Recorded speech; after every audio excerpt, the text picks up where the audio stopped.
have to understand that when you go into the Appalachian Mountains, you are entering into another realm. And there is a set of unspoken rules that you must follow. Rule number one, if you hear something calling your name, right, you didn't. There is nothing there. And you should not respond. Do not say hello. Do not say, who is it? Just run away. Because something is trying to gain permission. And by you acknowledging it, you are allowing it to come after you.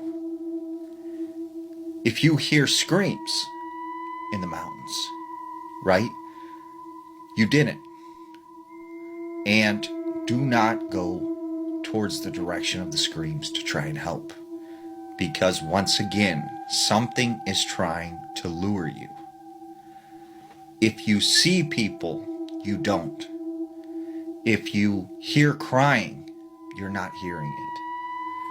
Do not respond to this at all because you are giving permission to whatever is in those woods to come after you. Now, if you are to go camping in the Appalachian Mountains, right, you have to remember, at night, you must keep a fire going at all times. And it's not for warmth, it's not for cooking, it's to keep you safe. And if you are going to camp in a tent, make sure when you go into that tent, it is sealed up. There are no holes, there are no cracks. And if you hear any kind of screaming, yelling, or anyone calling your name, do not respond. Do not go to sleep. And if something wakes you up, stay alert, and once again, do not respond. Now, it's very important when you are walking through the Appalachian Mountains, if you come across a deer carcass, do not touch it, do not stare at it, walk away, ignore it, because this is something, once again, trying to lure you into the woods. Now, if it comes to the point that something is chasing you and it gets you and there is no escape, fight as hard as you can, whether it's a person, an animal. If it's something else though, and you know what I'm talking about, well, you just let it get you, right? Because at that point, there's nothing you can do.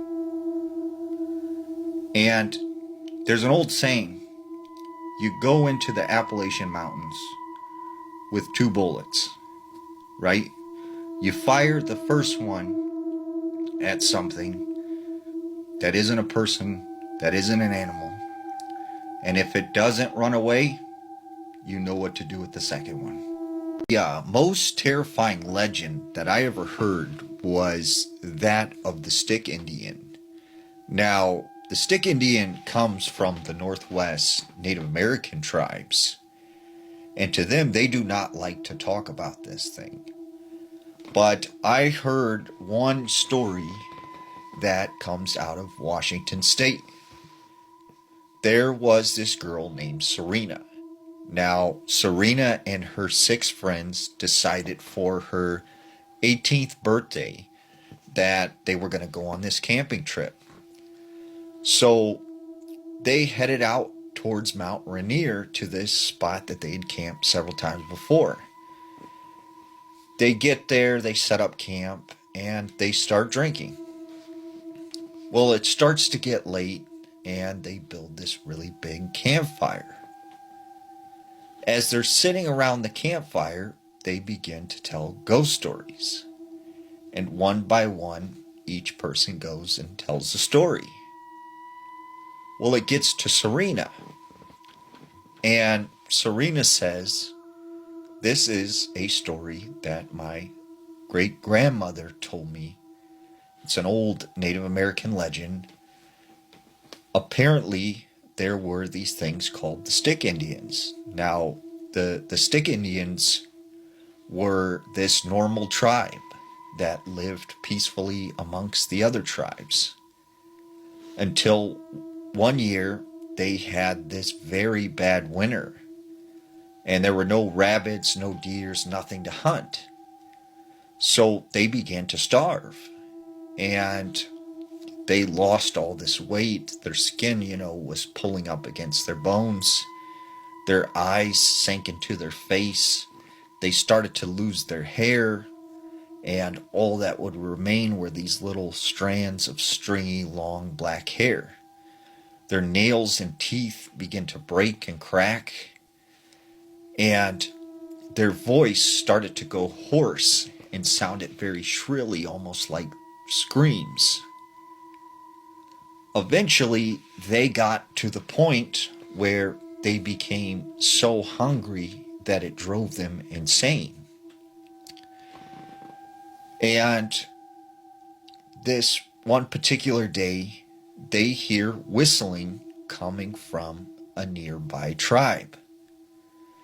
And in desperation, because of how hungry they were, they decided to go over to this tribe, and they end up eating the whole entire village. After they had done this, they got this taste for flesh, and it drove them even more mad. And it said, still to this day, they have this taste for flesh. And then all of a sudden, Serena goes silent. And she hears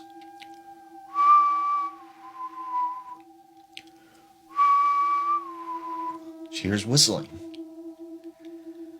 But she looks over and notices it's this one boy named Caleb who went with her. And she goes, Caleb, why would you whistle like that? You're not supposed to whistle in the woods. This is how you draw these things in. You're not supposed to do that. And Caleb goes, oh, I don't believe any of that. That's a bunch of hocus pocus jazz, And he starts taunting her. So after this, they decide they're going to go and play hide and go seek in the woods. So they go off in different directions, and Serena goes her own way into the woods. And she finds this good hiding spot behind a bush next to this tree. And she's sitting there, waiting. She can hear them counting. And then, ready or not, here I come. And all of a sudden, she starts to hear what sounds like footsteps walking towards her. And then it gets very, very quiet. And she hears, and then a clapping sound. And right behind her was Caleb. And he goes, you thought I was a stick person, didn't you? And she goes, that was stupid. Why would you do that? You're not supposed to whistle in the woods. Stop doing that. And she said, right as she was talking to Caleb, she looks up, and there is this tall man that's skinny, with his skin, close to his bones. His eyes are sunken in. His nails and teeth are broken. He's covered in mud and dirt. And he's hunched over. And she said he just grabbed Caleb and started dragging him through the woods. So Serena is scared. She's terrified, but she knows she has to go after Caleb and help him. She runs in his direction where this thing is dragging him through the woods. Finally, this creature stops, and he just starts eating Caleb. And when he finishes eating on Caleb, he stops, and all of a sudden he turns his head and he looks directly at Serena.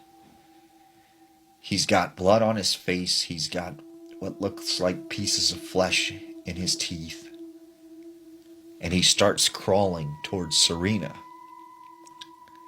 And he gets within a couple inches of her, and he starts sniffing up her leg and up the side of her body. But then all of a sudden, he turns and just runs off into the woods.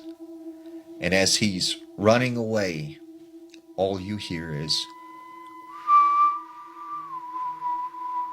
This story comes out of Missouri. There was this man named Phil. And he said this one weekend, him and his wife decided to go camping in the Ozarks. They had this area that they would go to, which was a friend's property. And they had kind of set up like this cleared area where they could camp for the weekend. So they go there, they set up their tents and everything, and he's enjoying his time with his wife. Well, he said later that night they go to bed and they are in their tent when he just like has this really bad dream. And in the dream, there is something like running through the woods and it's chasing him. And he said all of a sudden this thing turns and it starts going after his wife. And then boom, he wakes up. And he said when he woke up, he looked over and his wife was gone. She wasn't in the tent. So he starts freaking out like what's going on? Like, where's my wife? So he got up and goes outside of the tent and he starts yelling for his wife. She's not responding. So he goes off in the woods and he's looking around for her, yelling her name. And then in the corner of his eye, he sees something moving in the woods. So he goes in that direction and there's his wife. And she's just standing in the woods, like looking up at the sky. And so Philip is like, hey, what are you doing out in the woods? Like, you had me scared. Like, I thought something happened to you. And she's like, oh, everything's okay, honey. I was just outside catching some fresh air. And he's like, okay. Well, do you want to come back to bed? She said, yeah. So they go back to the tent and they go to sleep. And the rest of the camping trip, right, is fine. They go back home. Well, he said ever since that night, his wife was just kind of different. Like something was off about her. And he couldn't really explain it. But there was a slight change in her voice and a slight change in kind of her personality and her mannerisms. And every so often, she would look at him and give him kind of this weird smile. And it just made him feel very uncomfortable. Well, he said one night, him and his wife, they go to bed. And they're just laying in the bed. And he said all of a sudden, his wife, her voice like changed. And she started saying like, I'm going to get you, Phil. I'm going to get you. And he's like, what are you talking about? And she's like, I'm going to get you. I'm taking you back to the woods. And he's like, what's going on? And he said all of a sudden she jumped on top of him and started holding him down. And she was shaking him and up in his face, like yelling all kinds of swear words at him. And he said like he couldn't figure out how she had this much strength because she normally wasn't like a very strong person. But she was fully holding him down. He couldn't get up out of bed. And he said all of a sudden, like he pushed her and she kind of like fell backwards onto the bed.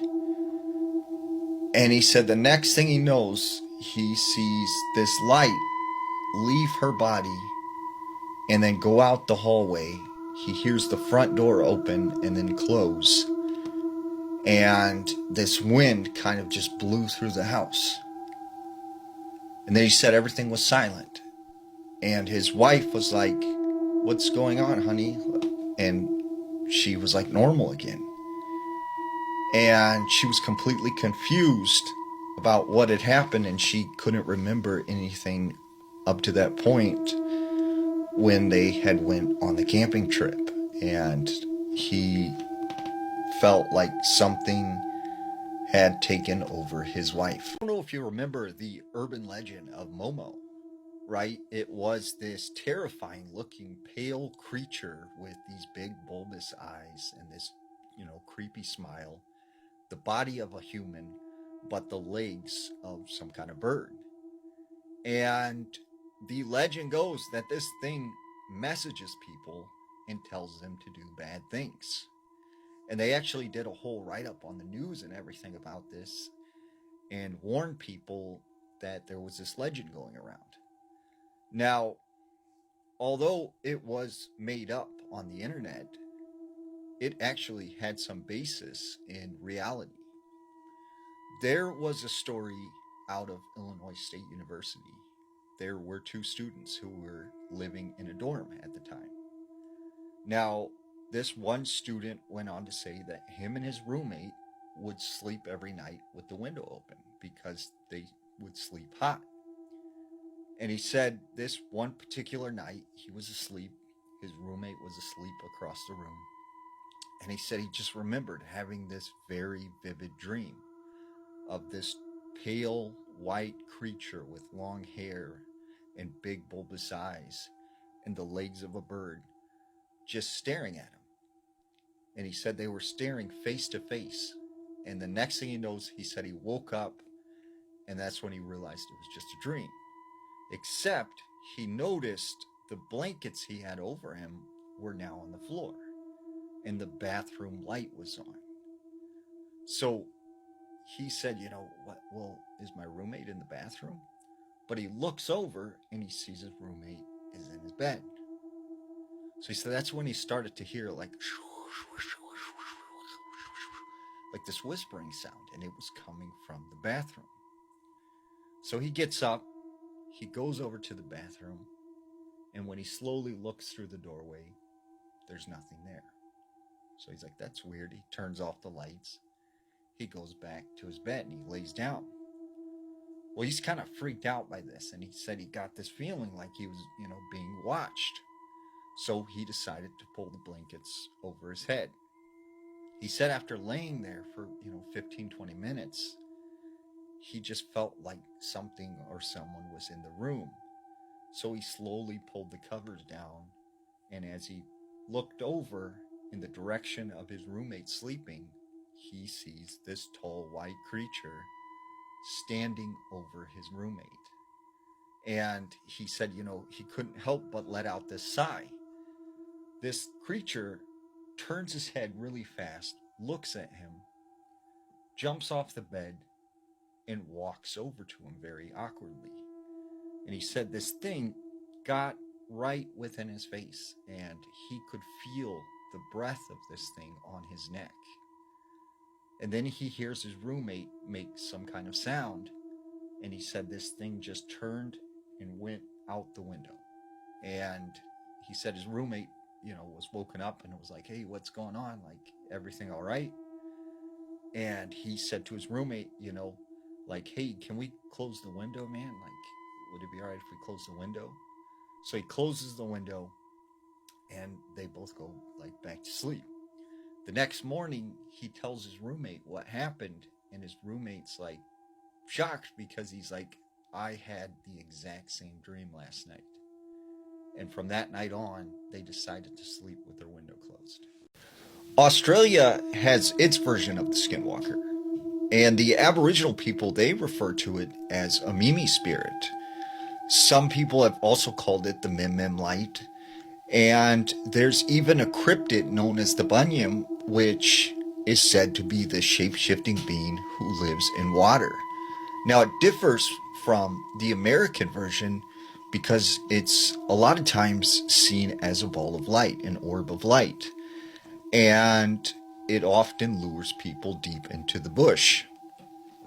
Now, this is a story that comes from Victoria along the Great Coastal Highway. This boy said that when he was younger, he lived near the Great Coastal Highway up against the bush. And he said when he was a young boy, he was in the backyard and he was playing alone. Well, his mom was inside the kitchen cooking dinner. And he said all of a sudden he hears his mom's voice say, "Come inside, like right now." So he ran as fast as he can. He goes in the house and he comes in and he's, like, Mom, what do you want? What do you want? And his mom's like, "What are you talking about?" And he's like, "Well, you called me in." And she goes, I didn't call you in. Like, I've been inside here cooking dinner. And he goes, "No, seriously, you just said my name and told me to come inside." And his mom's like, "No, I did not." And he's like, "Please, Mom, just tell me, you're joking with me because I heard your voice. Like, tell me to come inside." And finally she said, "Oh, maybe I did. Maybe I did," to like comfort him. Later that night, he said he's in his bedroom and he was sleeping. And he said he woke up because he heard like this scratching sound. And he said it just kept getting louder and louder. And then he would hear kind of like a tapping sound. And he said he couldn't figure out where that sound was coming from. Like at first he thought maybe it was a possum, like because sometimes animals get in the house. But it just kept getting louder and louder. Finally, he realizes it's coming from the direction of his window. So he goes over to his window and he pulls over the curtains. And he said, standing outside of his window, like tapping on the window, was this very tall, pale white, man-looking creature with solid black eyes just staring at him. And he said he just kind of like started waving his hand towards the window. He starts screaming. His mom comes running in and is like, "What's wrong? What's wrong?" And he's like, "There's something outside my window. There's something outside my window." His mom looks out the window. There's no one there. But he said his mom was a little freaked out because she seen like scratch marks on the windowsill. And she could tell something was trying to get in the window. So she told him, "You're sleeping in my room tonight." Now, this next story comes from the outback. There were these two guys, and they said they were going on a camping trip. And they were driving deep through the outback, down this, just sandy, windy road. And the one guy said as he was driving, he noticed something ahead up in the road. So he slowed the vehicle down, and as he got a little bit closer, he could see it was a dingo. And he said this dingo wasn't with a pack, it was alone, and it was just chilling by the side of the road, staring at their car. And he said he slowly drove past it, and it just kept eye contact with him. And he said something seemed like really off about this dingo. And so he continued on driving, and when he looked in his mirror, it was gone. Well, finally it started to get dark, and they arrived at their campsite. And he said, there was just absolutely nothing around except for a few like rock formations. So they set up their tent for the night, and they make a big fire. He said they were sitting around the campfire, and they started to talk about that dingo that he had seen on the road. And he was like, that was really weird, wasn't it? And he said right as they started to talk about it, all of a sudden this Aboriginal man like came up onto their campsite. And they said he just slowly walked up to him and then stopped and like just stood still and was looking like off in the distance. They said he said something in Aborigines, and he pointed in a direction, and then he turned around and walked away. And so like him and his friend, they're just kind of like, what just happened? Like, what was that all about? So they were a little freaked out, but they were like, maybe he just lives around here or something. So they go to bed for the night. They get in their tents, and they said they were awoken in the middle of the night to just this beautiful voice singing. And they were like, it was unlike anything they'd ever heard. So they unzip the tent, they go outside, and they said off in the horizon, they could see this very bright ball of light, and it was glowing like, almost like a metallic gray to a bluish color.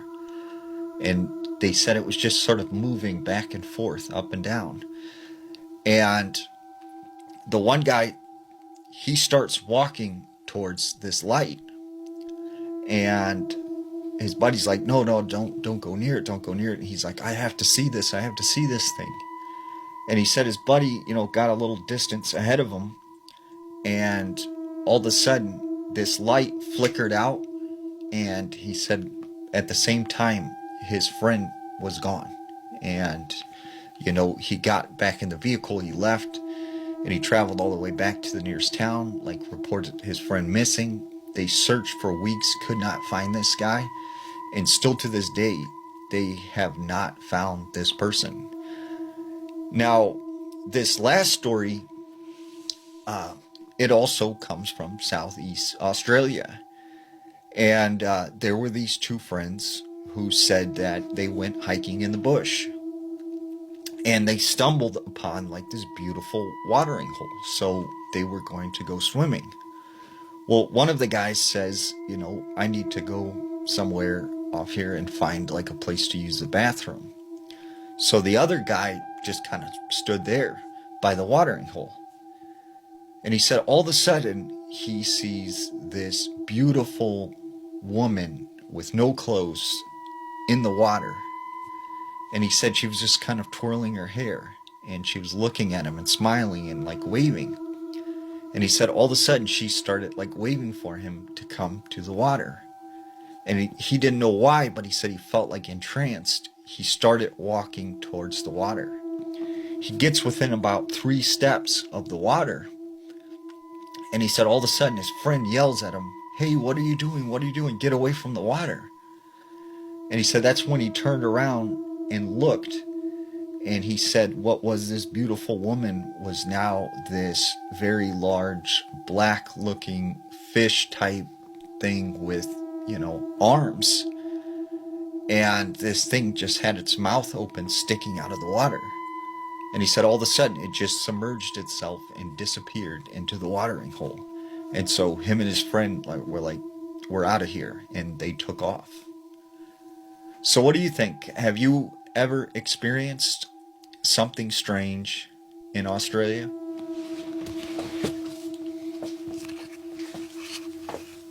Anyone else notice that time has been speeding up?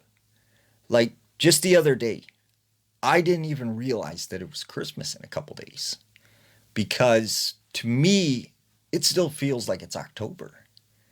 And over the past, I would say 6 to 7 years, time has been moving really, really fast. And I know people say as you get older that you experience time differently, but this just doesn't seem right. Even older people are saying time seems like it's moving faster than it did before. So the question is, what is going on? What is happening that we're experiencing time differently? Now, there's a story I heard about something called the time slip. It's where you can account for periods of time, or time moves differently. There was this man named Jacob. Jacob said that him and his friends, they went camping this one weekend in the Pacific Northwest. And he said they had set up their campsite and they had made this very large fire. And him and 2 other friends, they decided to go into town to get some supplies. So they leave their other friends around the campsite. So they get in the vehicle and they drive into town, and they stop off at this general store. And they get some supplies and they get back in the truck. But when they get back to the campsite, they're shocked to see that this very huge fire that they had built is just now coals. It is burnt down to the ground. They said, we couldn't have been gone that long. Like, how did the fire burn out so fast? Well, the other weird thing is that all of their friends were gone from the campsite. So they get out of the car and they start looking for their friends, yelling their names. And then finally they hear them and they find them. And their friends are like, oh my goodness, like we were wondering what happened to you because like you guys have been gone all night long. And they said, no, we've only been gone for 45 minutes. And for some reason, that 45-minute trip to the grocery store was like several hours. And they could not figure out what had happened in that time from them going to the grocery store and coming back to the campsite. There was a creepy story that came out of eastern Kentucky. Now, there was this man who worked for the DNR. And he said one night he found himself on these country back roads that cut through this forest. As he's making his way down the road, he notices up ahead there is this deer carcass. So he pulls his truck over and he takes this carcass and he puts it in the back of his truck. Now, because he was with the DNR, one of his jobs was to collect any animal that had been hit by a car. As he's putting this thing up in the bed of his truck, he begins to hear a sound off in the distance. But he just attributed it to the wildlife. So he gets back in his truck and he starts driving away. But all of a sudden, he feels the bed of the truck just go down, as if something heavy had fell into it. As he turns and looks around, he sees this very tall, dog-like creature, which he described as being part dog, part bear, and possibly like part hyena. And he had never seen anything like this before. And he said it stood straight up on two legs. It grabs the deer carcass and it takes off into the woods. So he speeds off.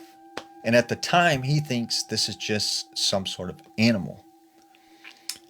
A couple days later, he finds himself driving on the same stretch of highway. And as he goes past the same spot where he had encountered this animal, he sees a man walking. So he turns his car around and he parks and he gets out and he goes up to him. And he says, hey, look, you don't want to be walking on this road, especially at night. There is some kind of wild animal out here. And it's dangerous. And the whole time he's talking to this guy, he just has a grin on his face. So he tells the guy, like, look, let me give you a ride down the road. There's a gas station. I'll drop you off there and you can, get picked up or get a ride or something. So the guy gets in his truck and they drive up to this gas station. So the guy gets out and he's going to lead this guy inside to talk to the gas station attendant. But he said this guy that he'd picked up comes around the side of the truck and he comes over to him and he gets really, really close. And he started to sniff him like a dog. So he pushes this guy away and it's kind of like, what are you doing? Like, what do you think? I just gave you a ride. I'm trying to help you out and you do that. The guy turns around and takes off running.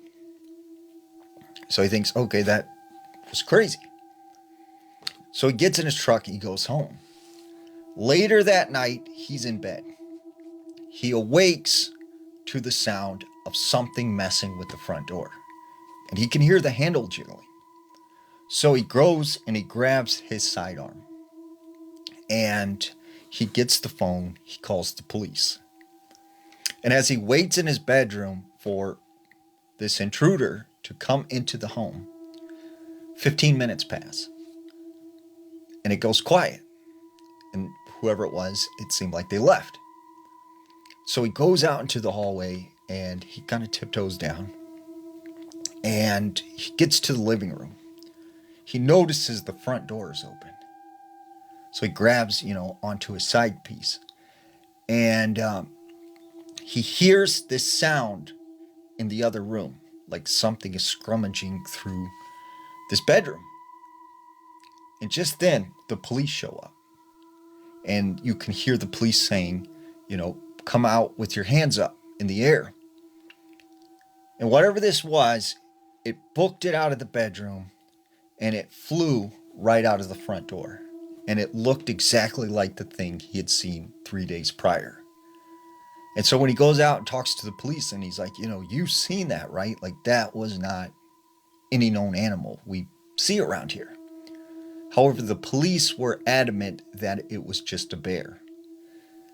And as he started to think about it more, he realized this thing tracked him back to his house. The one fact that creeps me out the most about America is basically this country is one big burial ground. There's a good possibility that the house you're currently in is probably built on top of a burial ground, cemetery, or an unmarked grave. It goes back to the Native Americans who were here first, right? When they were pushed off their land, a lot of the early settlers built cities and towns right over the places that they considered sacred and where they buried their deceased. When explorers came here to America, right, and they were on their journey traveling through the country, right, if someone passed away, they didn't turn back. They just buried them right where they fell. And even going back to the pioneer days, right, people would pass away from illness and all these different, things with life, and they would just bury them in these mass graves. So there's a good chance that a lot of houses and businesses and places were built on top of burial grounds. In fact, there was actually a story about this place called Black Hope Cemetery. There was a subdivision built on top of this old African American graveyard. And everyone who lived in this subdivision reported strange happenings. Now, there was one family in particular who moved into the neighborhood. And at the time, they did not know about the fact that it was built on top of a African American cemetery. So when they first moved into this place, they noticed every night around the same time, their son would wake up screaming. They would go into his bedroom and they couldn't figure out why he was crying. And this went on for months and months. Then one day, there was a knock at the door. The husband answers the door. There is this older African American gentleman. And he said he looked very lost and confused. And he just kept saying, where am I? Where is my wife? Like, what happened to me? Why am I here? What's going on? And just over and over again. And this husband told him, wait here. Let me get a pen and a paper and write down your information. So he goes to get a pen and a paper. And when he returns, this guy was gone. Well, a couple months later, he gets another knock at the door. And it's this woman. And once again, she seems very, very confused. And she keeps asking him, what happened to me? Like, why does this place look so different? What are all these homes doing here? He said, finally, the last straw for them was one night he was in his bedroom. He awoke to a sound in the hallway. And out of the corner of his eye, he sees this man walk past the doorway. And so he gets up out of bed and he follows this man. And when he comes out into the living room, he sees this ball of light just hovering off the ground. and it chases him around the house. And so he didn't care. He got his family out of there. And soon they figured out that it was built on top of an old cemetery. What would happen if you responded to a mimic? Now, when we hear about these encounters with mimics, there is often this invitation to let them in, to open the door, or to follow. But what would happen if you actually did? Now, there was this girl named Jill from South Carolina. She was driving home one night at 1 a.m., coming back from work. When she goes inside her house, all the lights are off. Her mom is upstairs asleep. Well, as she walks through the living room, she hears her mother's voice say, "Hello, Jill." And she goes, "Mom, why are you up so late?" And all she hears is, "Hello, Jill." She goes, "Okay, Mom, like, why is all the lights off and why are you in the kitchen?" And she just responds, "Hello, Jill." So she was kind of freaked out. I was like, okay, is something wrong with my mom? She flips the lights on and there's no one there. And as she goes upstairs to her mom's bedroom, she sees that her door is closed. When she opens it, she sees that her mom is in bed, sound asleep. So she starts trying to rationalize. Okay, maybe my mom was talking in her sleep. So she just ignores it. Well, a couple days later, she said she was sitting in her bed, in her bedroom, when she sees her mom walk by. And she says, "Hey, Mom, can you go downstairs and grab me a bag of chips?" But her mom doesn't respond. So she goes to the door, she looks out the hallway. Her mom is not there. She is not even at the house. A few days after this, she is once again in her bedroom. And she hears her mom calling for her, telling her to come downstairs. So she gets ready to go down to the hallway and she remembers, wait a second, my mom is not home. So she stays in her bedroom until her mom gets there. And finally, a couple days after this, she is coming home from a friend's house. And as she gets out of her car, she notices her mom is standing on the side of the house with her face turned. And she goes, "Mom, are you okay? Like, what are you doing outside?" And she hears, "Hello, Jill." She's like, "Mom?" And she's like, "Come with me into the woods." And she's like, what do you mean?" And she goes, "Come with me in the backyard to the woods." And she's kind of like, that's not my mom. She runs inside the house. She closes the door and she sees her mom is there in the kitchen. So she goes to her mom and she starts crying and she says, "There's something that's following me and it's pretending to be you." And her mom's just kind of like, "Honey, it's okay. Like, there's nothing going on. Like, you're just stressing yourself out. It'll be okay." But she was insistent, "Mom, something is pretending to be you." Well, many months pass and she stops having these encounters. But then one night she gets a call from her mom. And her mom is like, "Hey, honey, I heard you calling me to go down into the basement. But I'm in the bathroom right now. I'll be down, in like 10 minutes. And she's like, "No, Mom, do not go down there. Do not go into the basement. That is not me. I am not at home." And her mom's like, "What are you talking about? Like, are you playing jokes with me?" And she's like, "No, Mom, I am not home." And her mom didn't believe her. She thought she was making it up. Well, a week later, she finds that her mother had passed away. And she felt like whatever was pretending to be her mother and then pretended to be her had something to do with it. And did her mom respond to this mimic? There's been a lot of creepy stuff that has been happening in Texas over the past couple of years. There was this woman named Deborah. Deborah was from a place just north of San Antonio, and she lived with her husband and daughter. Well, one night she was coming home late from the store, and she pulls into her driveway. She gets out of her car and she starts unloading groceries out of the trunk. Well, all of a sudden, she starts to hear a rustling sound behind her.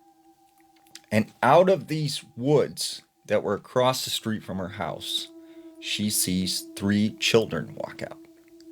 They are dressed in all black and they look sort of out of place.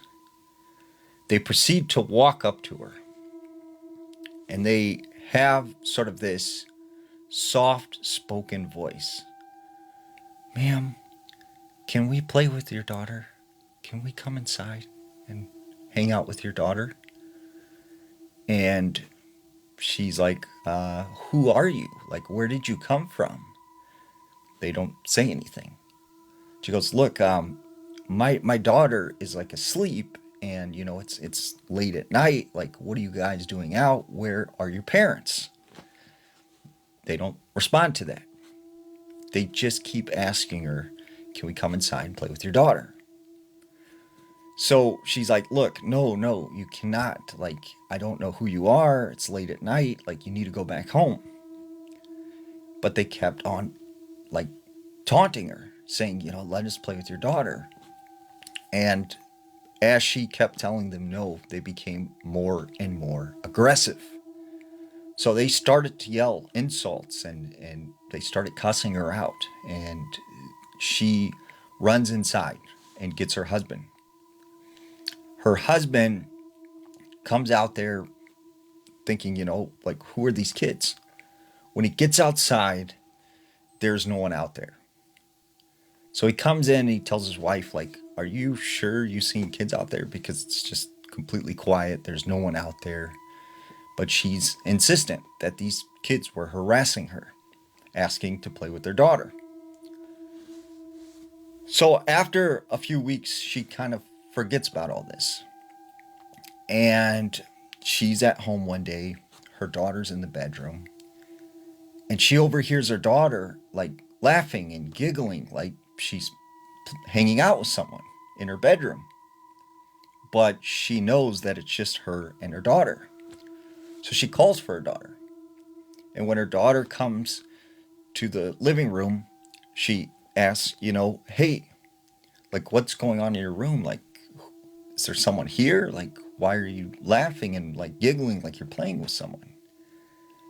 And she goes, oh, mommy, like, my new friends, I invited them in and they came into my room and we're playing. She goes, what new friends? And she goes, I met them. They came from the woods across the street. And so instantly the mom's like, stay here. She runs to the bedroom. And when she opens the door, there's no one there. So she goes back to her daughter and says, who are these kids? Like, where did they go? She goes, Mom, I don't know. They were in my room. She goes, I've been playing with them for the past couple of weeks. And so the mom is just like floored. Like, did she invite these kids that I seen outside in the house? So she tells her daughter, you are not to hang out with them anymore until I talk to their parents and figure out, like, what's going on and talk to them about how they were harassing me. So the daughter agrees and she goes back to her bedroom. And so she leaves her house and she goes around to some of the neighbors and she starts asking them, like, do you know anything about these kids? And none of the neighbors know who these people are. And so she comes back to her house. And when she gets back to her house, it's now dark. She sees her daughter next to the woods across the street. So she immediately runs over to her. What are you doing? Like, why are you out of the house? She goes, oh, mommy, I'm going to play with the kids that were in my room. They told me to come in the woods. And so she tells her, no, you get in the house now. So she brings her in the house. And over the next couple of weeks, she keeps, hearing about these imaginary friends that she can't see that this girl's playing with. But she never, sees them again. And then one day they were driving and they were in this terrible accident. And the daughter got hurt really bad. So did the mother. And Deborah attributed that to this encounter she had with these strange children. In northern Minnesota, there lies a creature so terrifying that even the locals are afraid to speak its name. Now, the Wendigo is a warning to all of us. It's the evil, the selfishness, the greed that can consume you that we have to be careful of. It's said that the Wendigo were a lost tribe. During one very harsh winter, they could not find food. So over the coming months, they became very frail, very skinny. Their skin began to hang off the bone. Their teeth and nails began to become brittle and break and turn yellow. Their eyes began to sink into their face. Their hair began to fall out, and their vocal cords began to crumble and become so dry that they could no longer talk. All they could do was scream. And it's said out of great hunger, they went to the nearby village and they began to consume them and eat them. And this caused them to be cursed and develop forever this taste for human flesh. Now, there was a story that came out of northern Minnesota. There was this man named Jeff. Jeff and his buddies had just graduated from high school. And they decided to rent a cabin up in the Boundary Waters. Now, they make this 6-hour drive up north. And they arrive in this small little cabin. There was basically one bedroom and a loft. And it was himself and 5 of his other friends. 6 of them in total. So the first night they're there, they make this large bonfire out front. And they're kind of hanging out, partying. When all of a sudden they hear what sounds like a child crying. And it's coming from directly in the woods. So they began talking amongst themselves. What if there's, a kid from another camp nearby and they're lost in the woods? Maybe we should go and help them. So they decided to go and see if they could find this young child. They make their way out into the woods and they begin following the sound of these cries. Eventually, they get a pretty good distance in. And all of a sudden, it just becomes extremely quiet. And they hear something running through the woods. Something very large. And then they hear this blood-curdling scream that shakes the entire forest. So Jeff and his friends begin to run back to the cabin as fast as they can. Well, one of his friends, Charlie, in the commotion, gets lost and he never makes it back. So they say, what do we do? Do we go back in the woods and try and find him and see whatever is out there if it got him? Or do we wait, see if he comes back, and then call for help? So they decided to wait there at the cabin. A couple hours later, all of a sudden they see coming through the woods, there's Charlie. He has just sort of this blank stare on his face. He doesn't say much, just walks right into the cabin and he sits down over in the corner in this chair. So the rest of the night, Jeff is kind of concerned about Charlie because he's not talking. He's not saying what happened to him. He's just being quiet. And he's just staring at Jeff from across the room. Well, later that night, they all go to bed. And when Jeff wakes up in the morning, he goes out into the kitchen, and right there in the living room, sitting in the same chair, is Charlie. He hasn't moved, still has this blank stare on his face. And so Jeff is like, hey man, did you not go to sleep last night? Like, have you been in that chair all night? And Charlie just doesn't say anything. So he goes, well, man, can I make you some breakfast? And Charlie goes, okay. And he goes, well, what do you want? You know, I can cook you just about anything. And Charlie says, human flesh. And he smiles real big. And Jeff's just kind of like, okay, like, that's not a funny joke. So he goes off into the kitchen. The rest of the day, he notices that Charlie is becoming extremely strange. He's not talking to anyone. He's not getting out of that chair. He's just acting really weird. So later that night, the friends are all gathered around having fun.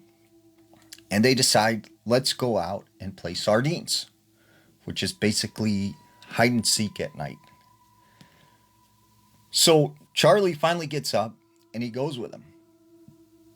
And they all make their way out into the woods, finding hiding spots. Jeff finds this series of bushes that are kind of matted down and make like this little hole.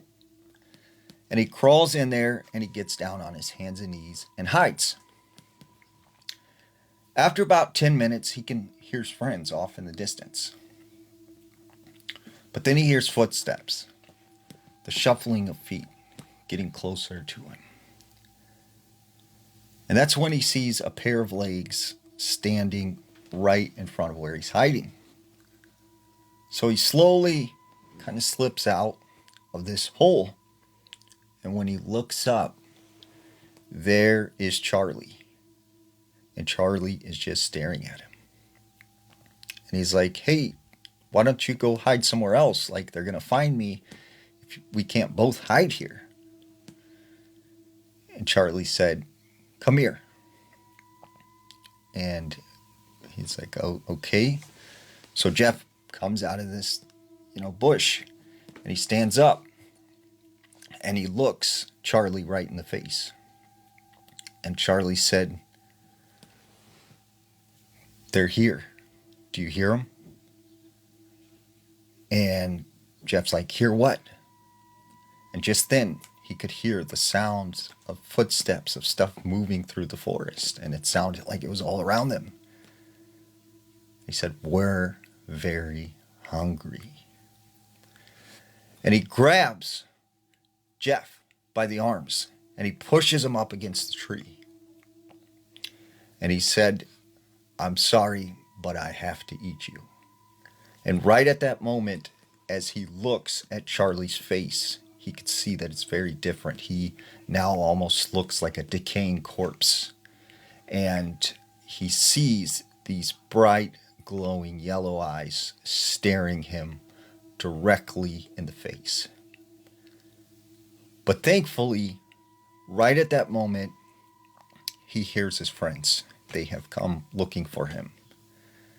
And so he runs to him. He tells him something is wrong with Charlie. Like, he is trying to hurt me. Like, he's off the rails. So they go back to the cabin and they figure he'll eventually make his way back. And then they'll figure out what's going on. He never comes back. And after 2 days, they could not find him. And eventually a search party did discover him deep in the woods, unclothed, in very bad shape. They said he was mentally unstable, and they end up putting him into a psychiatric ward. But he claimed that he was possessed by the spirit of a Wendigo. For 300 years, people have made mention of the Jersey Devil. And if you go to New Jersey, they will say he is very much real. And do not go in the Pine Barrens at night alone. Now, there was a story of this girl named Sherry. Sherry and her husband for 10 years lived in this home right next to the Pine Barrens. And she said for the most part, it was very peaceful living in the forest. She had heard stories of the Jersey Devil, but she had never seen anything personally. Until one night, her husband had to go to New York for business. So she was left home alone. It was about 11:30 at night. It was a cooler summer night. And she said she happened to be in the front room crocheting. All of a sudden, she hears a loud thump on top of the house. And then she begins to hear what sounds like these very large footsteps walking across the roof. And it was so loud that it began to shake some of the drywall dust down. So she jumped out of her chair and she calls her husband. There's something on the roof. Something is like outside. Her husband says to her, look, it's probably just an animal. You're freaking yourself out. Just calm down. You'll be all right. So she gets off the phone with him. And for the next hour, she hears this thing walking around her rooftop. And she doesn't want to go outside and look up there because she has this bad feeling that it is not an animal. So finally she goes over to the window and she kind of catches a quick peek. She doesn't see anything. But then all of a sudden, she notices movement out of the corner of her eye. And over the side of the house, she sees this thing hanging. It had bright red eyes. It had horns. It had the face of a horse mixed with the body of a bat and a goat. And she said this horrible creature was staring at her through the window. And it began to try and break the window. And it tried to get inside the house. So she starts to panic, and the only thing she could think of was run to her car and get out of there. So she grabs her keys and she runs out the door. And as she goes out the door, her dog takes off towards the woods. And this thing flies off the roof, comes down, grabs the dog, and takes off into the sky. And she just gets in her car, crying. She's all upset, and she gets out of there. She tells her husband about all this. He still thinks that this is an animal. But a couple days later, they find the dog, and it was torn apart up in a tree. So what do you think? Is the Jersey Devil real? In Australia, there is something more terrifying than snakes and spiders. Now, in Queensland, there was this story from this older gentleman who lived alone in the bush. Now, every night he would sit on his porch. And on his house, he had this bright spotlight. And so one night he was sitting out on the porch and he was just enjoying the weather when all of a sudden that spotlight on the side of the house goes out. So he thinks, okay, the bulb must have burned out. I'll go inside and replace it. So after he goes inside and he grabs a bulb and he goes around, he gets his ladder and he goes up there to change out the bulb. But when he gets up there, he notices something has taken the bulb out. And so he's like, what could have happened to the light bulb? Like, did someone steal it? And right at that moment, he starts hearing this sound of two rocks clinking together. It got a little louder, and out of the corner of his eye, he sees this tall, shadowy figure run by. So he gets down off the ladder and he runs inside, locks the door, and he immediately phones the police. Now, he lives so far out in the bush that the police cannot get there until the morning. So as he's waiting for the police to come, he keeps looking out the window. And from time to time, he would see this tall, shadowy figure sort of run by. And he would think that he saw these bright, glowing eyes that almost look like two flames. And so eventually the morning comes and the police arrive. And when he goes to the door and answers it, he said it was this Aboriginal fella.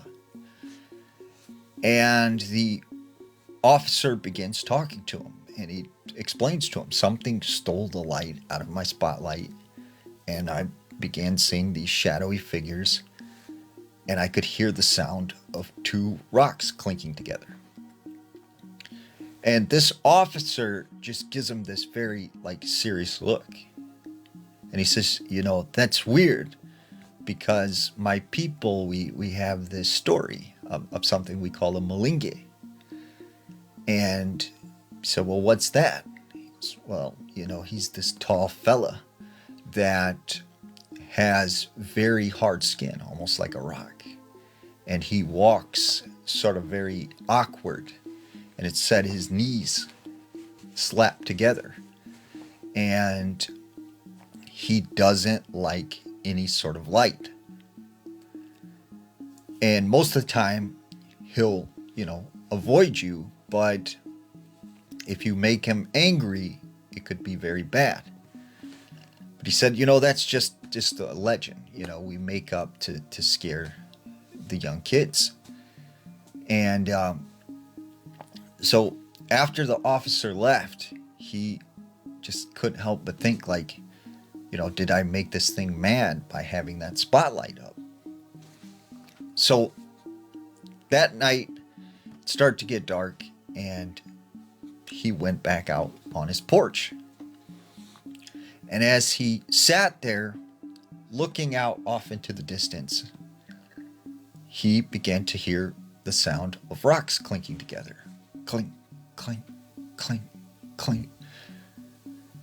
And he began to see this very tall, shadowy figure standing there with these bright, glowing eyes that look like fire. And so he instantly turned around, ran inside his house, and locked the door. But this thing didn't go away. It came up to the door and it started shaking the handle. So as he's sitting there by the door, hoping this thing doesn't come inside, it moves over to the window. And it breaks out the window and it tries to come inside his house. So he goes out the back door and he runs around to his Jeep. And he jumps in and he turns on the lights and he starts up the vehicle. And instantly, when the lights hit this thing, it took off running back into the bush. And he managed to drive out of there. So what do you think? Is the malinge real? There are places where you wouldn't catch me outside after dark. The Appalachian Mountains is definitely one of those places. Now, this place is very much alive. Everything out there is trying to lure you in. The old timers, they have a set of rules. If you hear something, you didn't. If you see something, you didn't. You always close and lock your windows at night. You put down the blinds and you wait until morning before you go outside. Because what's out there could come inside.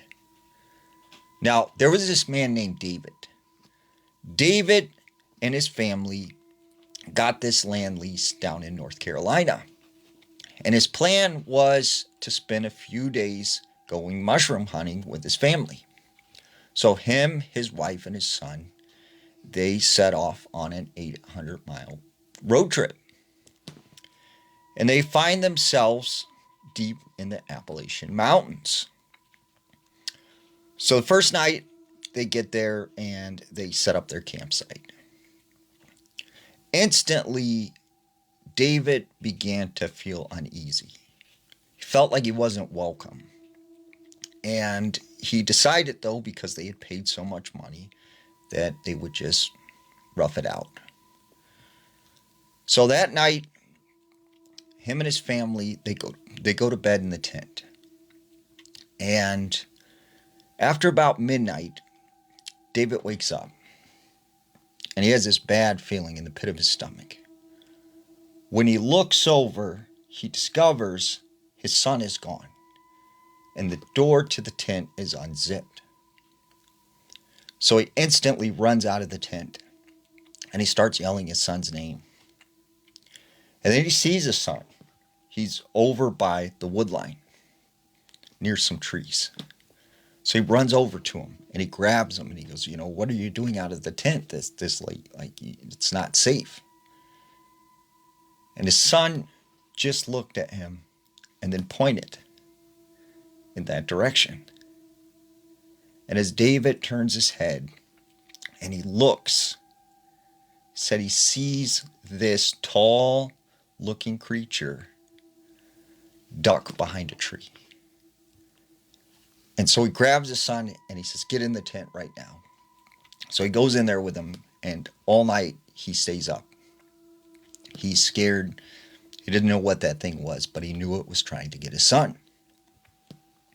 So finally the morning comes, and he tells his wife, I don't think we're safe here. We need to leave. So she agrees that they pack up their things and they get in the car and they head out. When they get everything packed up and they get in their car, he tries to start the vehicle, but it will not start. He didn't have a cell phone. He knew that they were pretty far away from civilization. So at this time, he had no idea what they should do. So after talking with his wife, he decides, we'll stay in the car a couple nights and see if anybody happens to come down the road and we can flag them down. So that night it starts to get dark, and this fear sets over David because he kind of knows there's something in these woods, and he feels it is watching them at all times. About 9:30 comes, and his wife and son, they start to fall asleep. And eventually, around 11 o'clock, David's so tired from staying up the night before, he starts to doze off. But then he wakes up again at midnight. Once again, this sick feeling in his stomach. And as he gets up in the car seat, he kind of looks around. He looks for his son, sees his son and his wife are safe, and so he's relieved. But he notices there's no sound. It's completely quiet outside. No bugs, no animals. He can't hear even the wind. And as this feeling in his stomach begins to get worse and worse, he hears it, a whistle.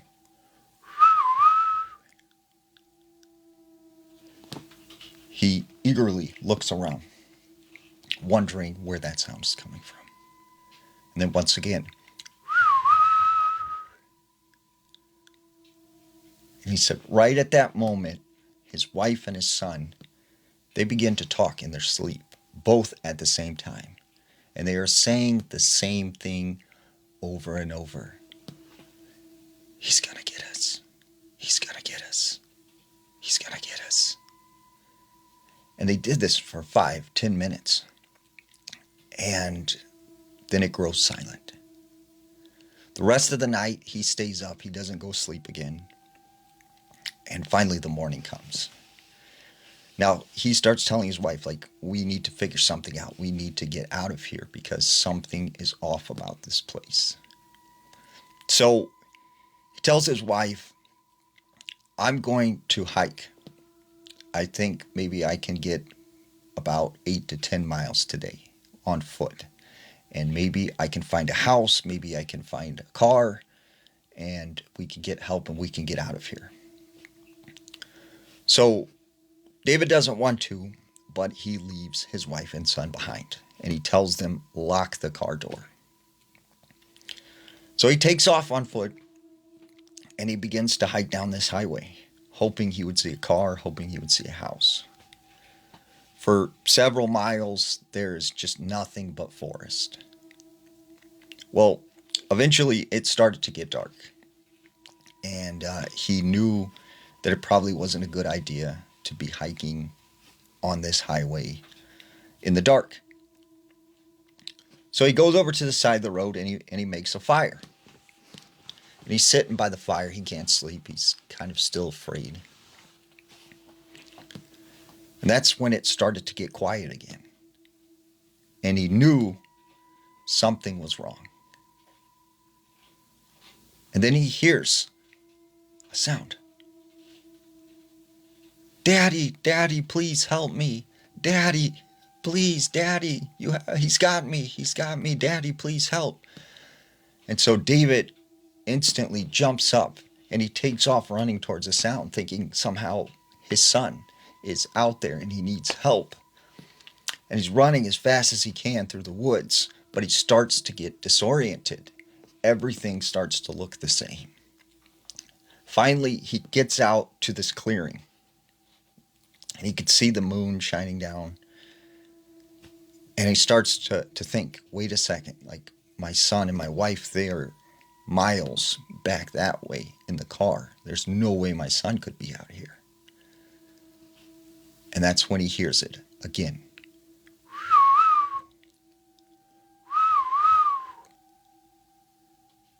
And as he turns in the direction of this sound, he sees this very tall creature. It has this pale white skin that's kind of glowing in the moonlight. These big black eyes, these sharp teeth, these long nails, and its hands reached all the way down to the ground, and they were dragging as it walked. And this thing charges towards David, and it grabs him, and it throws him to the ground, and it begins dragging him by his legs through the forest. He's reaching out, grabbing tree branches, grabbing what he can, but this thing has a hold on him. And as this thing is carrying him through the woods, all he could think about was his wife and his child. Are they okay? Did this thing get them? Like, what is going on? So that's when he decides to try and fight this thing. And so he starts kicking. He starts trying to hit it, but it doesn't even seem fazed. And as this thing turns, because he is hitting it so much, it looks at him, it smiles, it winks, it turns, and then it takes off through the woods. So he gets up and he runs as fast as he can. And eventually he makes it back to the highway. And he starts just walking down the road, hoping that he sees a car. And all he can think of his head is not what just happened to me, but why did this thing let me go? Is it toying with me? Is it going after my family? But then he sees a set of headlights. There's a car coming down the road. And they stop and they give him a ride back to his car, where he discovers that his wife and son are both gone. Have you heard about these random strange staircases that are appearing in the middle of the woods? Now, several Hikers, outdoor enthusiasts, and even park rangers have reported encountering these strange staircases located in the middle of the woods. And they're not just normal stairs. These look like they've been ripped out of a house and placed in the middle of the forest. And a lot of people who've experienced these staircases claim that they've had very strange experiences. Some people think they are a portal to another dimension. Some people think they are connected to UFOs. But we've seen in the past couple years many reports of these strange staircases. Now, in the Gifford-Pinchot National Forest, there was this man named David. He gets a job working for the forestry department. And on his first day of work, he remembered running into the foreman. And the foreman pulled him aside and he starts talking to him. And he says, look, I don't want to scare you. I know you're the new guy and I'm not trying to give you a hard time. But he said, when you are out in the woods, you will see these strange staircases. And he said they look so out of place, but they're nothing. And you don't have to worry about them. But it's important that you stay away from them. Don't go on the stairs. Don't go near it. Don't touch it. Just stay away from it and you'll be fine. And David's kind of like, what do you mean I'll be fine? Like, you're implying something would happen. And he goes, just avoid the staircases. That's it. So he thought, that's kind of odd. So for the next couple of weeks, they're in the woods and they're basically clearing out brush and trees to prevent forest fires. And he said he happened to find himself deep in the woods. And at this point in time, he was by himself. And he said as he was walking, he came upon this strange open kind of area where no trees, no flowers, like no plants, nothing was growing. And he said that's when he noticed this staircase. It was solid wood. It looked like it had been ripped out of a home. And he said, there was even carpet on the stairs. But these stairs went to nothing. He said it was just a big staircase sitting in the middle of the woods. So he said he slowly approached it. And he kind of remembered what the foreman told him, but he's like, no, I'm not really afraid of anything. And he said as he got closer to it, he did feel a little scared. But he reached out and he grabbed the handle of the staircase. And he said he didn't feel anything. So he puts one foot on the step of the staircase. And he said, once again, everything felt fine. And he walked up these stairs. And as he got to the top step, he said that's when he got this just really weird feeling. Like he was doing something wrong. Like something bad was about to happen. And he said as he looked down, it felt almost like he was hundreds of miles up in the sky. And he just felt very strange. So he decided, I'm going to get down. And he said he walked down this staircase and he proceeded to walk away. But he says as he was walking away, he was looking over his shoulder. And he said the next thing he noticed on the top of the staircase, there was a man standing there. And he said this man looked human, but not human. And he said he just looked sort of off. His nose was kind of in the wrong spot. His mouth was over to the side. His eyes were kind of situated different. And he said this man just slowly stepped down the stairs. And he got to the bottom step, and he said he just stood there and stared at him. And David said, he started to get this feeling like maybe I should come towards him. He said he took one step closer and then another step, but then he stopped himself and he's like, no, like something is off. So that's when this man turned around and he began to walk back up the stairs. He said as he got to the top step, he said he turned around and he looked at David and he waved for him to come. And he said the next thing he knew, this guy went over the step and just disappeared. So this freaked David out. He took off running.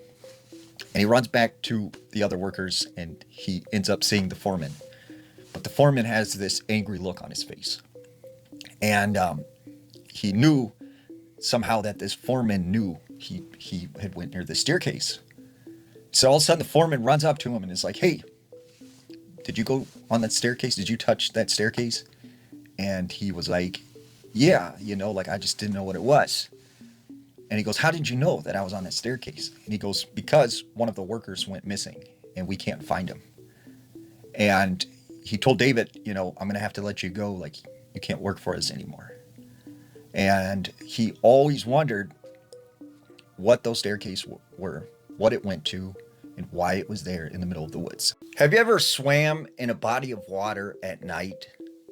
It is terrifying because you don't know what's in the water. You don't know what's under you. And even if you're in 3 feet of water, it could feel like 500, 600 foot deep. And if you go underwater, right, sometimes you become disoriented because you don't know which way's up and which way's down. Now, there's a lake in Atlanta, Georgia, that's known as the most haunted lake in America. It's called Lake Lanier. And if you don't know the story of Lake Lanier, there was a small town that once resided where the lake is today, but it was dammed up and it was flooded. And so this body of water now sits where there are 2 cemeteries, there are homes, there are small businesses, and it's believed that as a result of this, there was a curse put on the lake. Now, there's a story about this man named Jeremy. Jeremy loved to fish. And one day he gets off of work and he decided he was going to go out to Lake Lanier and do a little fishing. So he goes out to this secret spot where he always had a good time and he always would catch fish. So he has this little inflatable raft that he blows up, and he's got his fishing rods and he's got his tackle box, and he pushes out onto the lake. He said he was fishing for maybe a couple hours when the sun started to go down. And if you're a fisherman, you know this is the best time to catch something. So he said as he had his line out in the water, he noticed just how placid, how still the lake was. And the water wasn't moving at all. But that's when all of a sudden, he said he started to see these lights. They appeared to be under the water. And he said he just watched them kind of slowly move around. And that's when he started to see this turbulence. These waves starting to emanate from where these lights were. And he said these waves began to push his way. So he started to paddle away from whatever was causing this huge wake. And that's when everything went quiet. And the water went still. He said the next thing he knew, his boat was thrashing back and forth violently. And after a few moments, he found himself plunged into the lake. And as he frantically swam to try and get back to his raft and flip it over, said he began to feel things touching his leg, touching his body. And as he looked down into the water, he said all he could see were hundreds of hands reaching towards him. And they were grabbing at him, trying to pull him under the water. And he managed to swim back to his raft. And he got up on top of it, and he got out of the water. And as he sat on top of his raft, which is turned over, but it's still floating, he said he looked out all around him, and he could see what looked like bodies floating. Just floating in the water, surrounding his raft. And he said as he began to panic, he just remembered he wanted how much he wanted to get back to the shore, how much he wanted to see his family, and how much he wanted to be home. And then he said the next thing he knew, the water was clear again. There was nothing in the water. He looked around, everything was normal. So he managed to turn his boat back over and get back to shore. But he definitely had an experience at Lake Lanier that night. Every culture across the world has some story or legend of the boogeyman. Could he actually be real? Now, there was this woman named Catherine. Catherine was from Cincinnati, Ohio. And she had this 6-year-old son named Douglas. For many years, Douglas was waking up in the middle of the night, screaming and running into her bedroom, and she could not figure out why. She took him to many doctors and specialists. They ran all kinds of tests, but they could find nothing wrong. So one day, she's sitting with Douglas, and she begins to have a conversation with him. She says, Douglas, why do you think you wake up in the middle of the night screaming? Like, do you have nightmares? What's going on? And she said, well, Mommy, I see a man in my closet every night. And she's like, Douglas, like, what do you mean? He goes, well, there's this man in my closet, and every night I see him standing there. And she goes, what does he look like? He says, well, he has this really white hair and this blue skin and these sharp teeth and these bright yellow eyes. And she goes, well, like, what happens when you see him? And he says, well, I wake up and I always hear the closet door open. And then I hear a voice saying, Douglas, Douglas, come in here. It's time to play. And I don't respond. I don't talk to him, but he keeps on talking to me. He keeps telling me to come to the closet. But I don't. I just stay in bed. And that's when the door opens and I see him. And he's scary. And that's why I scream and I run into your room at night. And so Catherine, hearing this, is just kind of overwhelmed. Like, what is going on? But she thinks this has to be a nightmare. Until one night, she is walking down the hallway and she overhears some sound coming from her son's room. And as she goes up to the door and she starts to listen, she begins to hear someone talking, but it's not Douglas. And when she opens the door, she sees her son sitting up in the bed. And she says, who are you talking to? And he says, Mommy, the man in the closet. And when she looks over at the closet door, it is wide open. And she starts noticing, wait a second, every night I close his closet door because it's always open. And in the morning again, that closet door is open. Several months pass, and then one day she is home alone and her son is at school. And she says, she was downstairs doing some cleaning when she heard a noise come from upstairs. So she goes up the stairs, she goes down the hallway, and this sound, it's like a tapping sound. It's coming from Douglas's room. She said as she went into his bedroom, she sees that the closet door is slightly cracked, and she can hear the tapping sound. As she goes over to the door, she grabs the handle, and she opens it up. There is the man standing there in the closet. And it was exactly as Douglas had described him. White, long hair, this blue skin, these sharp teeth, and these yellow eyes. She screams, she runs out of the house, and they move out that day.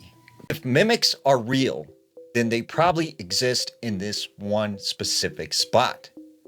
Now, you've probably heard of the Appalachia, the Pacific Northwest, or even northern Mexico being hotspots for mimic activity.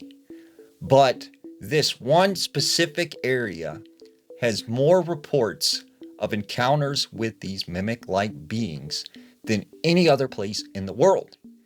And this is Big Bend National Park in western Texas.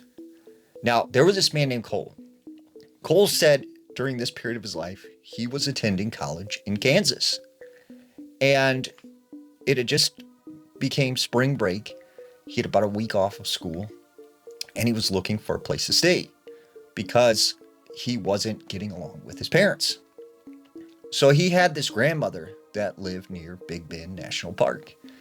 And he figured because they were really close, she'd probably let him stay there and he wouldn't have to deal with his family. So he drives down from Kansas all the way to Texas. And he arrives at his grandmother's house.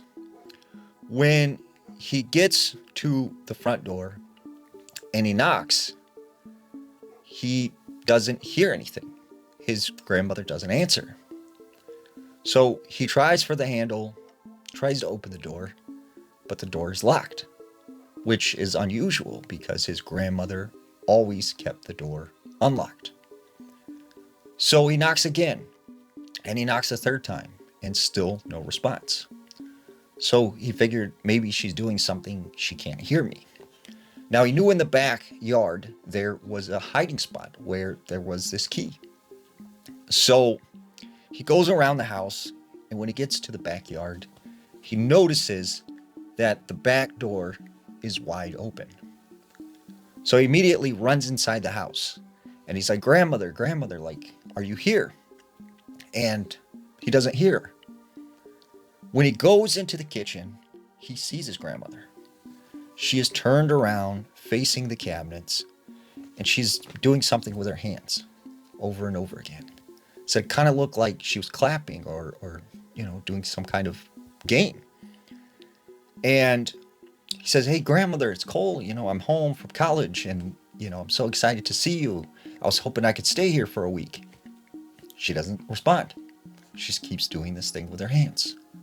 So once again, he says, grandmother, like, aren't you happy to see me? I'm home from college. And once again, she is quiet. So he said, okay, grandmother, I'm going to go to the spare bedroom and unpack, and maybe I'll catch up with you later. So he goes to the spare bedroom, and he unpacks his things, and he gets settled in. We said the rest of the night, his grandmother was acting strange. She would randomly appear in spots around the house, just kind of with her head down and pacing back and forth. Well, as the sun started to go down and it was getting dark, he lay there in his bed reading a book. And that's when out of the corner of his eye, he seen something move past the door. And he heard the shuffling of small feet. And as he looks again, he sees his grandmother. She is pacing back and forth down the hallway with her head down, kind of waving her shoulders, and she's going continuously back and forth.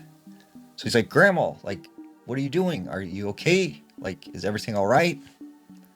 And she doesn't respond.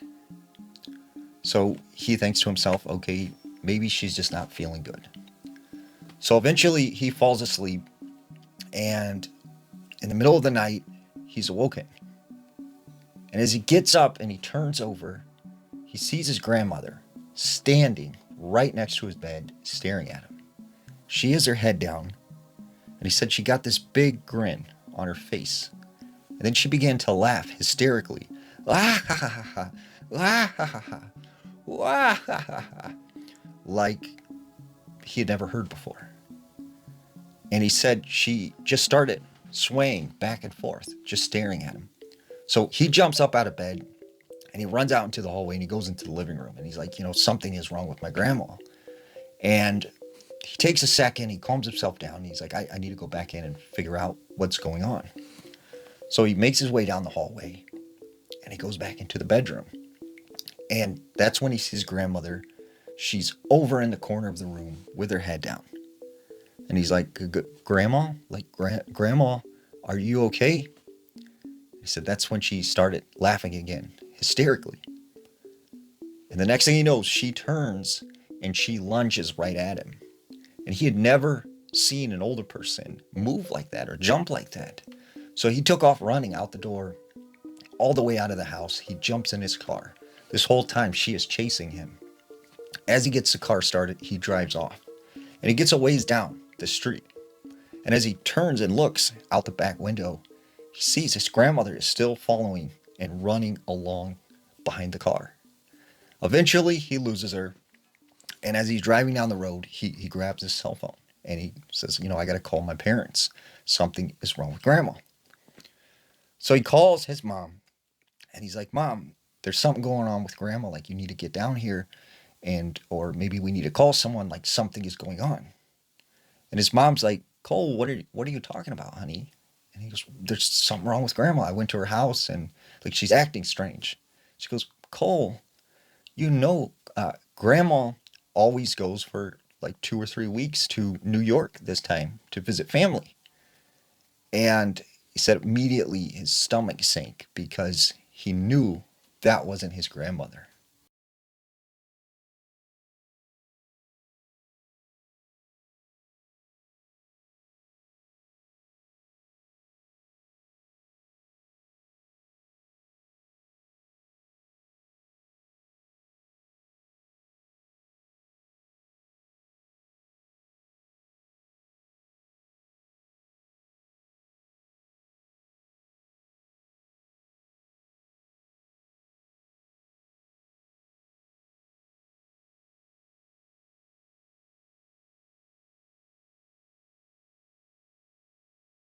Fast food workers have a lot of creepy experiences. Now, there was this woman named Katie. Katie worked at a fast food joint, and she would often work third shift from 10 p.m. until 8 the next morning. And it would always be her working drive through with her coworker Mike, who'd work the grill. And she said one night she was working, it was about midnight, and Mike started to feel sick. So she tells Mike, it's been kind of a slow night. Like, you seem really sick. Go home, get some sleep. I can handle this. So Mike says, are you sure? And she says, yeah, I can get this. So Mike gets in his car and he leaves. And now she's there alone. For about an hour, no one comes through the drive-thru.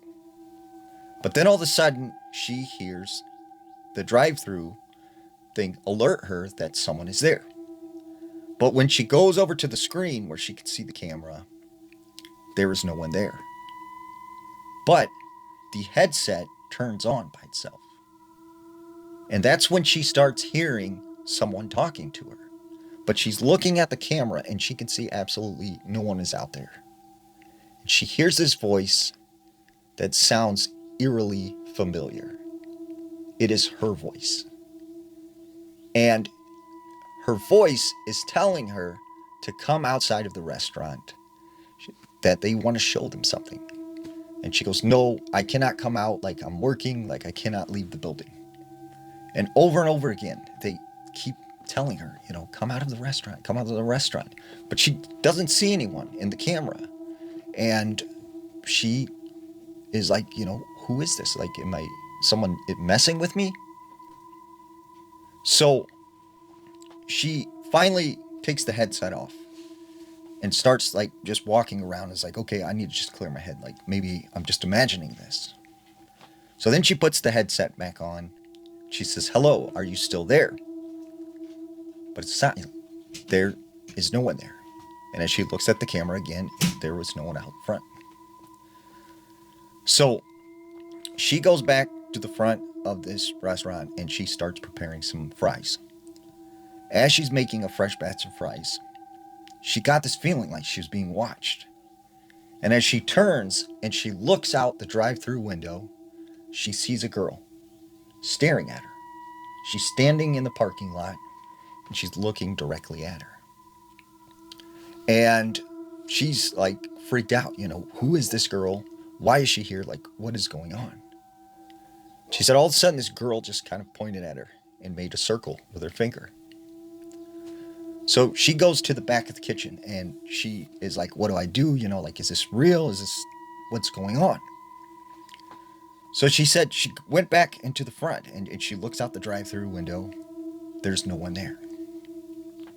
So after about 15, 20 minutes, she kind of forgets about it. And it was like, I just must be tired.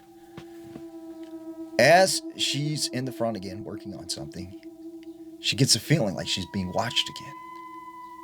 And when she turns, there is that girl staring at her, but she is right up against the drive-through window. And her eyes are open wide. She has this big smile on her face.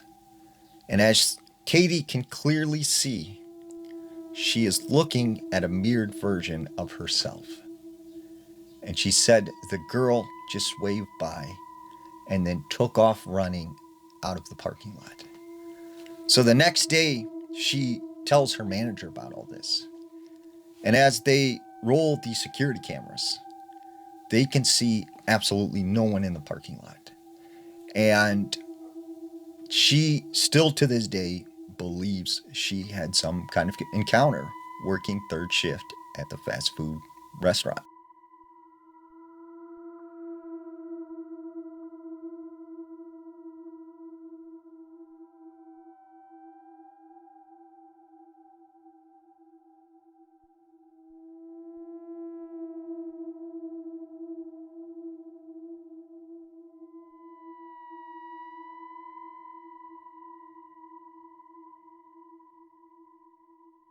There's this story out of Utah.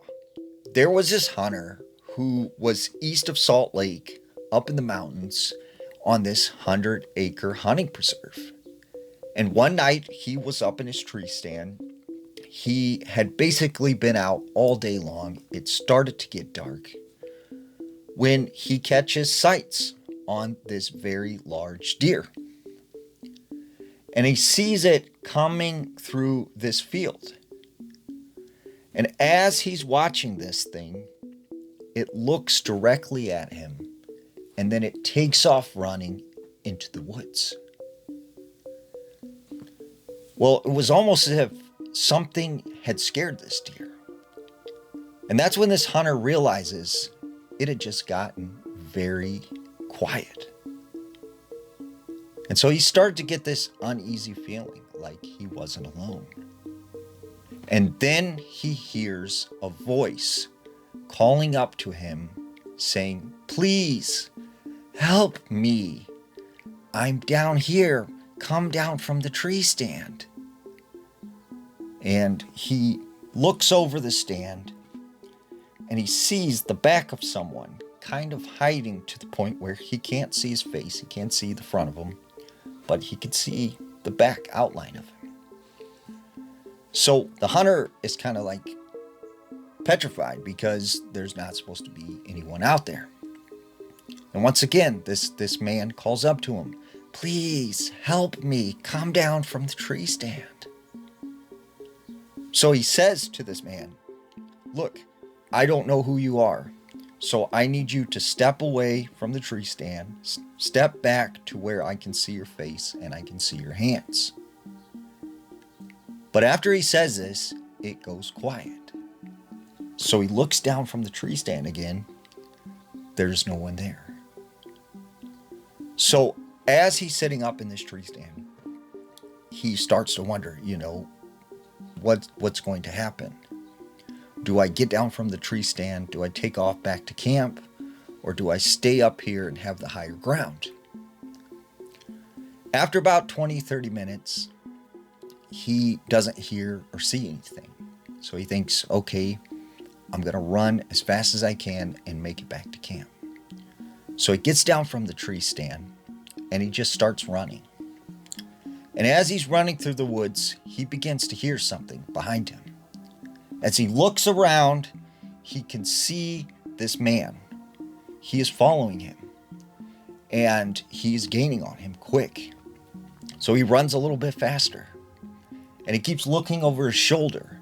And at that point, he loses his balance and he falls flat on his face. And as he's on the ground, he knows he has to get up. He starts pushing himself upward. And as he turns his head and he looks, he sees this man.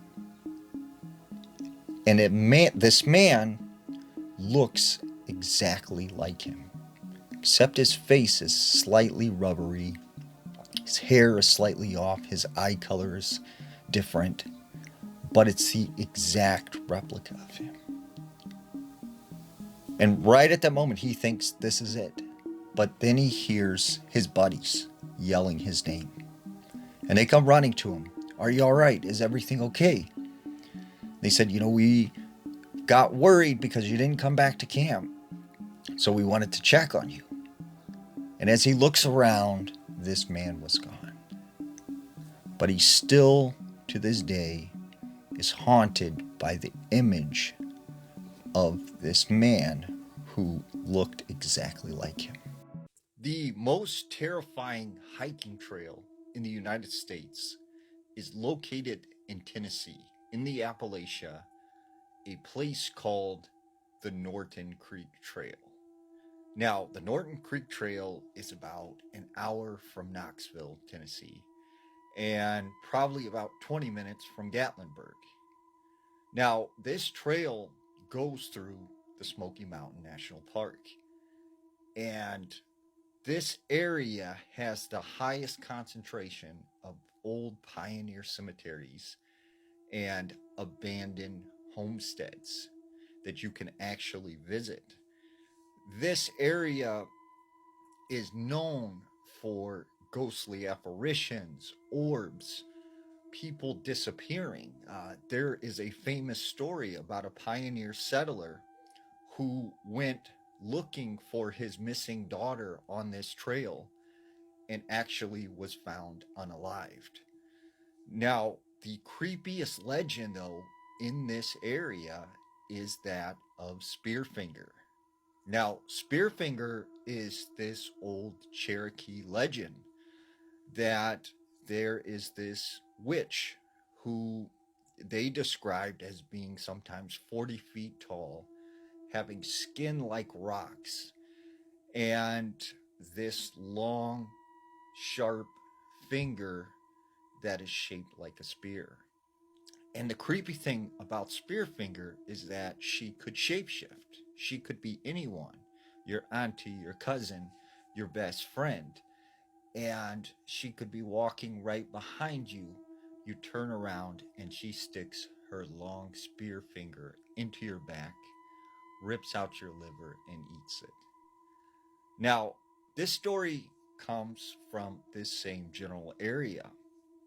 There was this woman who said when she was a young girl, her and her brothers and sisters, they lived in this small shack in the Appalachian Mountains.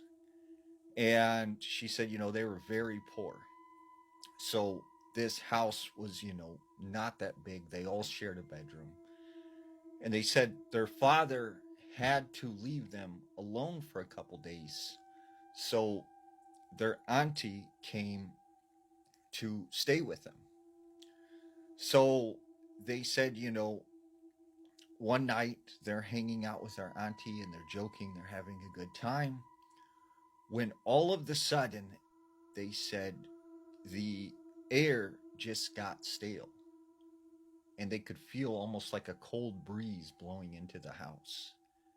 And they said the dogs started to freak out and bark and go crazy, like someone was outside.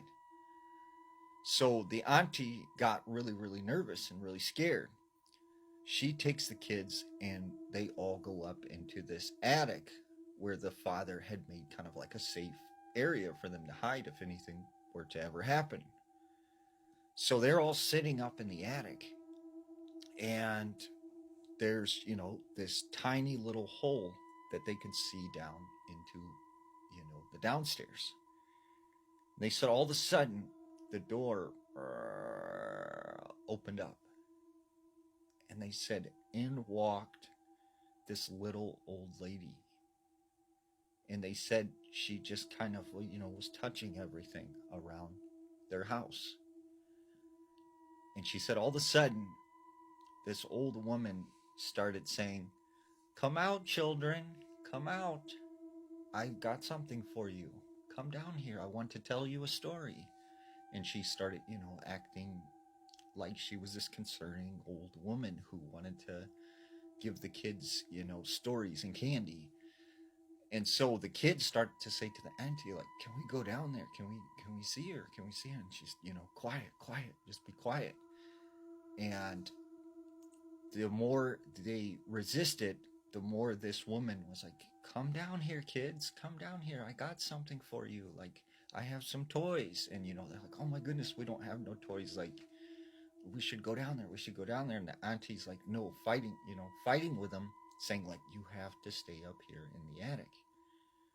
And so they said all of a sudden the woman kind of disappeared out of sight. And as they're looking down this little hole, they said the next thing they knew, a finger popped up through the hole and started, moving around. And she said the auntie and the kids are all scared because they're seeing like this finger just coming up through the hole. And they said the finger started to grow and grow, and it became almost like this long, sharp spear. And they said it started to move around the attic, and they had to like avoid it because it was almost hitting them. And the auntie just started saying these prayers like over and over again. And they said all of a sudden it was like, boom, like they had woken up from a dream. This old woman was gone. The air seemed normal. And so the auntie brings them down from the attic. And she said the next day when her auntie went outside, all of their animals that they had out there were like mutilated, torn apart. And she said to this day, she is afraid to go out in the woods in this area.